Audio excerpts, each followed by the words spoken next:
منور صبح کر لے اور روشن شام کرتا چل، تو اپنی آخرت کے واسطے کچھ کام کرتا چل، بھلا اس چند دن کی زندگی کا کیا ٹھکانہ ہے، اگر کچھ ہو سکے تو خدمت اسلام کرتا چل۔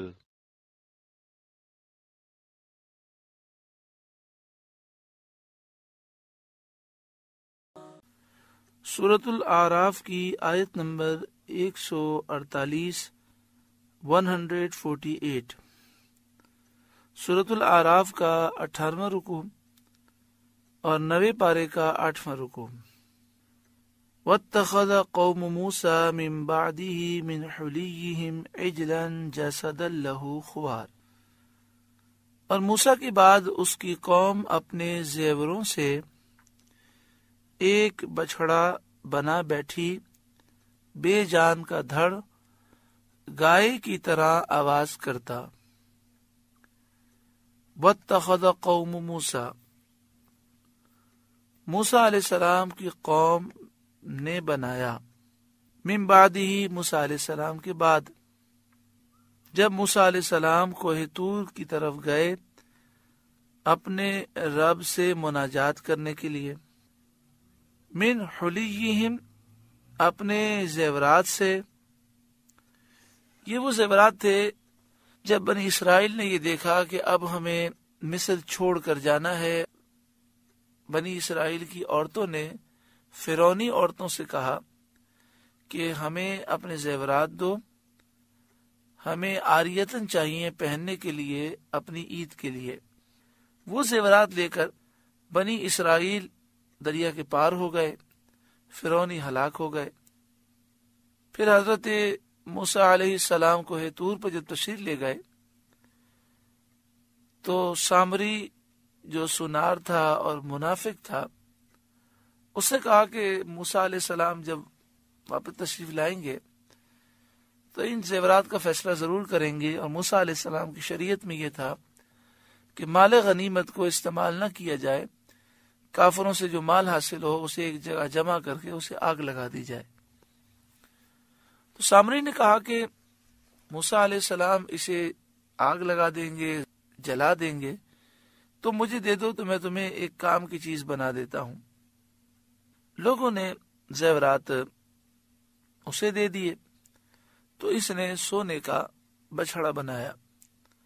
سامری نے یہ دیکھ لیا تھا کہ بنی اسرائیل جب سمندر کے پار ہوئے تو انہوں نے ایک قوم کو بچھڑے کی پوجا کرتے ہوئے دیکھا، بچھڑے کی شکل کا بت تھا، اور قوم نے موسیٰ علیہ السلام سے مطالبہ کیا کہ ایسا خدا ہمیں بھی بنا دیں، اور موسیٰ علیہ السلام نے جب انہیں ڈانٹ دیا تو وہ چپ تو ہو گئے، مگر سامری دیکھ چکا تھا کہ ان کے دل میں بچھڑے کی محبت بیٹھی ہوئی ہے، اور سامری منافق تھا، فتنہ کرنا چاہتا تھا۔ تو موسیٰ علیہ السلام کی غیر موجودگی میں اس نے قوم کے لیے ایک سونے کا بچھڑا بنایا۔ پھر اس نے یہ کیا کہ اس بچھڑے کے منہ میں مٹی ڈالی۔ یہ مٹی وہ تھی کہ جبریل امین جب فرعون کو ہلاک کرنے کے لیے گھوڑی پر بیٹھ کر آئے تھے تو آپ کی گھوڑی کے قدم جس مٹی پہ لگتے وہاں سبزہ اگ جاتا۔ تو سامری نے منظر دیکھا تھا اور وہ سمجھ گیا کہ اس میں بہت زیادہ اثر ہے اور اس مٹی میں حیات کی صلاحیت ہے کہ یہ کسی کو زندہ کر سکتی ہے۔ تو اس نے اس قدم کے نشان سے مٹی اٹھائی تھی، وہ مٹی اس بچھڑے کے منہ میں ڈالی۔ تو ایک روایت یہ ہے کہ وہ سونے کا بچھڑا سچ مچ کا بچھڑا بن گیا اور گائے کی طرح آواز کرنے لگا۔ عجلن، بچھڑا بنا لیا، جسدن، جو بے جان کا دھڑ تھا، لہو خوار، گائے کی طرح آواز کرتا۔ بعض مفسرین کہتے ہیں کہ حضرت جبریل امین کی گھوڑی کے پاؤں سے جو لگنے والی مٹی تھی، وہ مٹی بچھڑے کے منہ میں ڈالنے سے صرف یہ ہوا کہ بچھڑا گائے کی آواز نکالنے لگا۔ اور بعض نے یہ لکھا کہ اس سامری نے اس سونے کے بچڑے میں ایسے سوراخ کیے تھے کہ جب ہوا داخل ہو کر نکلتی تھی تو گائے کی آواز آتی تھی. لیکن صحیح یہ ہے کہ جب وہ مٹی ڈالی گئی، اس نے یہ مٹی بچڑے کے منہ میں ڈالی تو وہ گائے کی آواز کرنے لگا. ہاں، ایک روایت ضرور یہ ہے کہ وہ سچ مچ کا بچڑا اس وجہ سے بن گیا. الم یروا انہ لا یکلمہم ولا یہدیہم سبیلا، کیا نہ دیکھا کہ وہ ان سے نہ بات کرتا ہے اور نہ انہیں کچھ راہ بتائے، نہ وہ انہیں کچھ راہ بتاتا ہے. یعنی انہوں نے یہ نہ دیکھا کہ یہ بچڑا ناقص ہے، عاجز ہے، یا تو یہ جماد پتھر کی طرح ہے، یا اگر دوسری روایت مان لے کہ وہ بچڑے کی شکل بن گئی اور سچ مچ کا بچڑا بن گیا تو حیوان کی شکل میں. دونوں صورتوں میں صلاحیت نہیں رکھتا کہ پوجا کی جائے. یہ خدا نہیں ہے اور یہ نادان اسے خدا سمجھ رہے ہیں. اتخذوہ وکانوا ظالمین، اسے لیا اور وہ ظالم تھے، یعنی اس بچڑے کو خدا سمجھ لیا، اس کی پوجا کرتے رہے، اس حال میں کہ وہ اپنی جانوں پر ظلم کر رکھے تھے کہ انہوں نے اللہ تعالیٰ کی عبادت سے منہ موڑ لیا اور ایسے عاجز اور ناقص بچڑے کو پوجنے لگے. وَلَمَّا سُقِطَ فِي أَيْدِيهِمْ، اور جب وہ پچھتائے، وَرَأَوْا أَنَّهُمْ قَدْ ضَلُّوا، اور سمجھے کہ ہم بہک گئے، یعنی جب انہیں یہ احساس ہوا کہ ہم سے بہت بڑی غلطی ہو گئی، قَالُوا لَئِن لَّمْ يَرْحَمْنَا رَبُّنَا وَيَغْفِرْ لَنَا لَنَكُونَنَّ مِنَ الْخَاسِرِينَ، بولے اگر ہمارا رب ہم پر مہربانی نہ کرے اور ہمیں نہ بخشے تو ہم تباہ ہو جائیں گے. پہلے تو انہوں نے بچڑے کی پوجا کی. حضرت ہارون علیہ السلام اور 12,000 افراد اس پوجا پاٹ سے دور رہے. حضرت ہارون علیہ السلام نے انہیں منع کیا تو حضرت ہارون علیہ السلام پر حملہ کرنے کے لیے تیار ہو گئے. پھر حضرت ہارون علیہ السلام آپ نے ایک کنارہ اختیار کیا اس خیال سے کہ میں انتظار کرتا ہوں جب موسیٰ علیہ السلام تشریف لائیں گے تو یہ معاملہ ان کی خدمت میں پیش کیا جائے گا. اب جب وہ بچڑی کی پوجا کر چکے، اپنے آپ کو تباہ کر چکے، اور انہیں اب یہ خیال گزرا کہ حضرت موسیٰ علیہ السلام اب تشریف لانے والے ہیں اور اب تو ہم تباہ ہو چکے. شرعی مسئلہ یہ تھا ان کی شریعت میں کہ کوئی مسلمان اگر بچڑے کی پوجا کرے، کفر کرے، شرک کرے تو وہ مشرک ہو جاتا ہے اور مرتد ہو جاتا ہے. اور مرتد کی جو سزا تھی ان کی شریعت میں وہ قتل تھی. نبی اکرم صلی اللہ علیہ وآلہ وسلم کی شریعت میں یہ ہے کہ اگر کوئی مسلمان کافر ہو جائے اور مرتد ہو جائے اور پھر وہ توبہ کر لے اور اسلام قبول کر لے تو دنیاوی طور پر بھی اسے معاف کر دیا جائے گا. لیکن حضرت موسیٰ علیہ السلام کی شریعت میں یہ تھا کہ دنیاوی طور پر معاف نہیں کیا جائے گا، اسے قتل کر دیا جائے گا. ہاں، توبہ کرنے اور ایمان لانے کی وجہ سے آخرت میں اسے معافی مل جائے گی. تو اب بنی اسرائیل نے دعا کی، لَئِن لَّمْ يَرْحَمْنَا رَبُّنَا، اگر ہمارا رب ہم پر مہربانی نہ کرے، وَيَغْفِرْ لَنَا، اور ہمیں نہ بخشے، لَنَكُونَنَّ مِنَ الْخَاسِرِينَ، تو ہم تباہ ہوئے. موسیٰ علیہ السلام کوہ طور سے جب واپس ہونے لگے تو اللہ تعالیٰ نے انہیں خبر دی کہ آپ کے پیچھے سامری نے آپ کی قوم کو برباد کر دیا ہے اور وہ بچڑے کی پوجا میں لگے ہوئے ہیں. تو موسیٰ علیہ السلام انتہائی افسوس میں مبتلا ہوئے، آپ کو شدید رنج ہوا اور شدید آپ غضبناک ہوئے، آپ کو شدید جلال آیا. اس کی وجہ یہ تھی کہ بہت بڑا نقصان ہو گیا. ایک تو پوری قوم کی اکثریت کفر اور شرک کی طرف چلی گئی، مرتد ہو گئی. دوسرا یہ کہ موسیٰ علیہ السلام جانتے تھے کہ ان کی شریعت میں سزا ہے کہ اب انہیں قتل کر دیا جائے. اگر یہ توبہ بھی کر لیں اور ایمان لے آئیں پھر بھی قتل سے بچ نہیں سکیں گے۔ تو جب 6 لاکھ میں سے 12,000 جنہوں نے شرک نہیں کیا انہیں قتل نہیں کیا جائے گا اور باقی سب کو قتل کر دیا جائے گا تو پھر قوم کیسے بچے گی؟ اور جب قوم کی اکثریت ہلاک ہو جائے گی تو یہ بھی ایک بہت بڑا نقصان ہے۔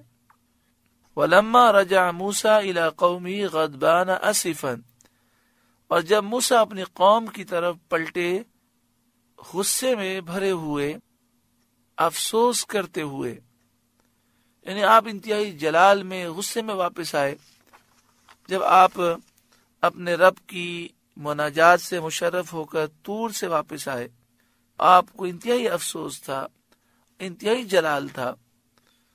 اس سے معلوم ہوا کہ دین کے نقصان پر افسوس ہونا اور جلال آنا یہ صالحین کا طریقہ ہے۔ یہاں لوگوں کی عجیب سوچ ہے، دین کا نقصان ہو جائے تو کہتے ہیں ٹھنڈے رہیں، ہاں اپنی ذات کا نقصان ہو جائے تو فوراً غصے میں آ جاتے ہیں۔ نبی اکرم صلی اللہ علیہ وآلہ وسلم کی کوئی گستاخی کرے، صحابہ اہل بیت کی گستاخی کرے، اولیاء کی گستاخی کرے، دین کے خلاف کوئی بات کہہ دے تو لوگ ایک دوسرے کو کہتے ہیں ٹھنڈے رہو، ٹھنڈے دل سے سنو اور برداشت کرو۔ حالانکہ ایسے موقع پر ایمان کا تقاضا یہ ہے کہ انسان کو غصہ آئے اور جلال آئے، لیکن جہاں اپنی ذات کا معاملہ آ جائے تو پھر ان سے یہ چیزیں برداشت نہیں ہوتی اور اسے وہ غیرت کا نام دیتے ہیں اور وہ اس پر اپنی عزت کے تحفظ کے لیے کھڑے ہو جاتے ہیں۔ یہاں پر یہ بھی چیز ایک سمجھنی چاہیے کہ اگر دیندار شخص دین کے مسئلے میں غصے میں آ جائے تو لوگ کہتے ہیں اس کا دین سے تو کوئی تعلق ہی نہیں ہے، دیکھیں یہ غصے میں آ گیا۔ اس آیت سے معلوم ہوا کہ دین کی خاطر غصے میں آنا یہ تو صالحین کا طریقہ ہے۔ قال بئس ما خلفتمونی من بعدی، موسیٰ علیہ السلام نے فرمایا تم نے کیا بری میری جانشینی کی میرے بعد۔ یعنی موسیٰ علیہ السلام نے حضرت ہارون سے کہا کہ آپ نے لوگوں کو بچڑا پوجنے سے نہ روکا، اور لوگوں سے فرمایا اعجلتم امر ربکم، کیا تم نے اپنے رب کے حکم سے جلدی کی، یعنی میرے توریت لے کر آنے کا انتظار نہ کیا۔ وَأَلْقَى الْأَلْوَاحَ، اور تختیاں ڈال دیں، یعنی جن پر توریت لکھی تھی وہ تختیاں آپ نے رکھ دیں۔ وَأَخَذَ بِرَأْسِ أَخِيهِ يَجُرُّهُ إِلَيْهِ، اور اپنے بھائی کے سر کے بال پکڑ کر اپنی طرف کھینچنے لگے، کیونکہ حضرت موسیٰ علیہ السلام کو اپنی قوم کا ایسی بدترین معصیت میں مبتلا ہونا نہایت شاک اور گرا ہوا۔ یعنی آپ نے جب اپنی قوم کے متعلق یہ سنا اور یہ دیکھا کہ اتنا بدترین گناہ انہوں نے کیا تو اس کا آپ کو بہت افسوس ہوا۔ اس افسوس کی وجہ سے آپ اپنے بھائی حضرت ہارون کے سر کے بال پکڑ کر اپنی طرف کھینچنے لگے۔ قال ابن امہ، حضرت ہارون نے کہا اے میرے ماں جائے، اے میری ماں کے بیٹے۔ آپ نے یہاں پر حضرت موسیٰ علیہ السلام کو کہا میری ماں کے بیٹے، یہ ایک انداز تھا کہ جب کوئی غصے میں ہو تو اس کی نسبت ماں کی طرف کی جائے، اور ماں سے جب رشتہ بیان کیا جائے تو ماں کا نام سن کر غصہ اتر جاتا ہے۔ قال ابن امہ، اے میرے ماں جائے، ان القوم استضعفونی، قوم نے مجھے کمزور سمجھا، وَقَادُوا يَقْتُلُونَنِي، اور قریب تھا کہ مجھے مار ڈالیں۔ یعنی آپ نے یہ عرض کی کہ میں نے قوم کو روکنے کی کوشش کی اور ان کو وعظ و نصیحت کرنے میں نے کوئی کمی نہیں کی، لیکن انہوں نے مجھے کمزور سمجھا اور مل کر وہ مجھے قتل کرنے کے لیے کھڑے ہو گئے تھے۔ اس وجہ سے میں کنارہ کش ہو گیا۔ فلا تشمت بی الاعداء، تو مجھ پر دشمنوں کو نہ ہنسا، یعنی آپ میرے ساتھ ایسا معاملہ نہ کریں کہ جس سے دشمن خوش ہوں، فلا تشمت بی الاعداء، تو آپ مجھ پر دشمنوں کو نہ ہنسائیں، ولا تجعلنی مع القوم الظالمین، اور مجھے ظالموں میں نہ ملائیں، یعنی آپ مجھے ظالموں میں شمار نہ کریں، میرے ساتھ ایسا سلوک نہ کریں جس سے وہ خوش ہوں۔ حضرت موسیٰ علیہ السلام نے اپنے بھائی کا عذر قبول کر لیا اور اللہ تعالیٰ کی بارگاہ میں دعا کی، قال، عرض کی، رب اغفر لی ولی اخی، اے میرے رب مجھے اور میرے بھائی کو بخش دے۔ اگر ہم میں سے کسی سے کوئی افراط یا تفریط ہو گئی، کوئی کوتاہی ہو گئی تو ہمیں بخش دے۔ یہ دعا آپ نے اپنے بھائی حضرت ہارون کو راضی کرنے کے لیے فرمائی اور دشمن کی شماتت کو دور کرنے کے لیے۔ دشمن حضرت ہارون پر وہ ہنسے نہ ہو، خوش نہ ہو، تو اس کے لیے انہوں نے دعا کی۔ آپ نے یہ دعا کی، رب اغفر لی ولی اخی وادخلنا فی رحمتک، اور ہمیں اپنی رحمت کے اندر لے لے، وانت ارحم الراحمین، تو سب رحم کرنے والوں سے بڑھ کر رحم کرنے والا ہے۔ سورۃ الاعراف کا 18واں رکوع مکمل ہوا۔